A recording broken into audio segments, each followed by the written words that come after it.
What's going on, everybody? Welcome to another episode of Writing the Game podcast with your gracious host, Keenan, coming to you once again. Today's podcast, I want to talk to you guys about the importance of developing an effective marketing strategy. So, I'm going to give you guys some tips and some insights on how to develop a marketing strategy that will help your marketing strategy be more effective. All right.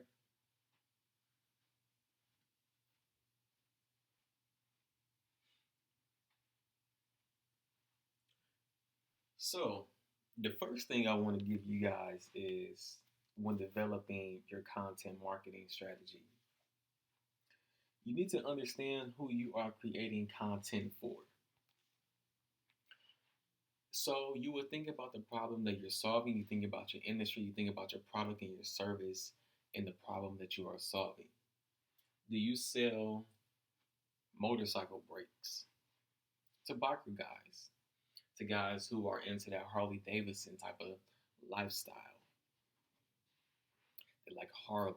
They like wearing leather jackets, things like that. So let's say that you sell a product or service that ties in with that.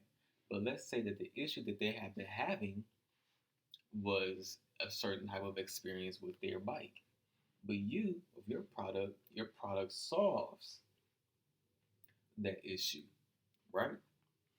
So not only that, but with other issues that they commonly have, possibly with that type of product, like a Harley Davidson, you will create content showing people how to, or giving them valuable information on how to solve certain issues, right? Giving them tips, giving them some sort of guidance, answering their questions.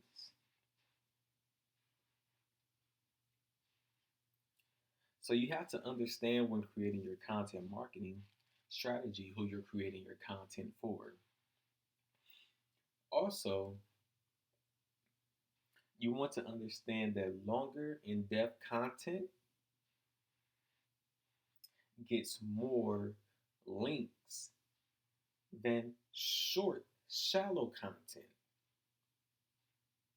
94% of blog posts have no social shares or links.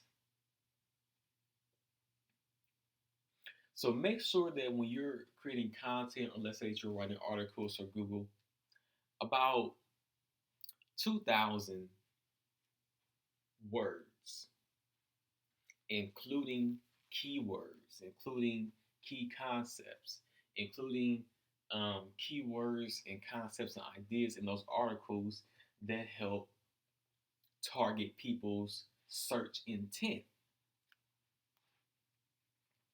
So, why, not just so much what they're searching for, but why are they searching for what they're searching for, and why are they searching for it at this particular time? So, if a person is looking for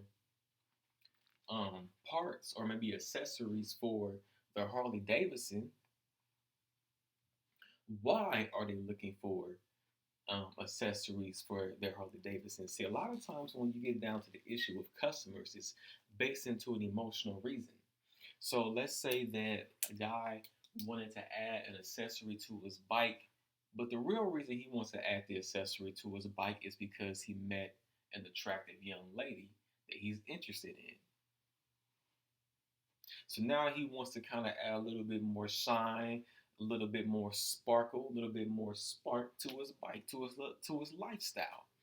So he knows that if he adds that accessory to himself, to his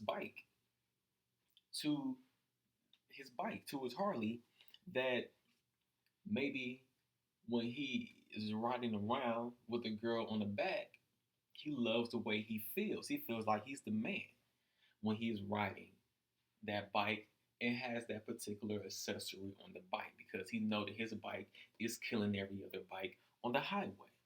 That's how people want to feel when they have your service or they have your product. So, like I said, the longer the in-depth content, it gets more links than short, shallow content, and it works better for search engine optimization. Also, you want to post a lot of content on a regular basis to get social shares, views, engagement. Social shares and links are two different things with no correlation to each other. All right. And you also want to keep in mind that you want to create content that people are actively searching for. And also, you want to implement longer headlines to help you generate more social shares. Also, headlines in the form of a question gets you more social shares as well. See, your headline, see, I'm a copywriter, so I understand the importance of having a catchy headline or having a headline that is just simple and straight to the point. It doesn't have to even be catchy. It depends on your audience. You could be writing for a more serious audience. Let's say that you're writing for the the audience of something like The Economist. You're going to be writing more to a conservative audience. Whereas if you're writing to an audience of, let's say, World Star, that's going to be a completely different audience. So you would use different titles.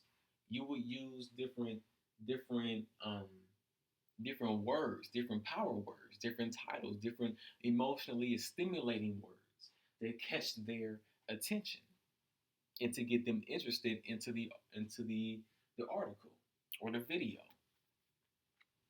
So whenever you're creating your content strategy, you want to understand that the internet is basically a place of conversation. Your website is basically a place of conversation between you and the consumer. Your YouTube channel is basically a conversation between you and the consumer. Your email campaigns are basically a conversation between you and the consumer. So whenever when you're designing and you're planning and you're strategizing and you're creating a marketing strategy that you would like to be more effective, you have to consider and take into consideration that you're talking to people, but you need to speak with them in a more conversational style.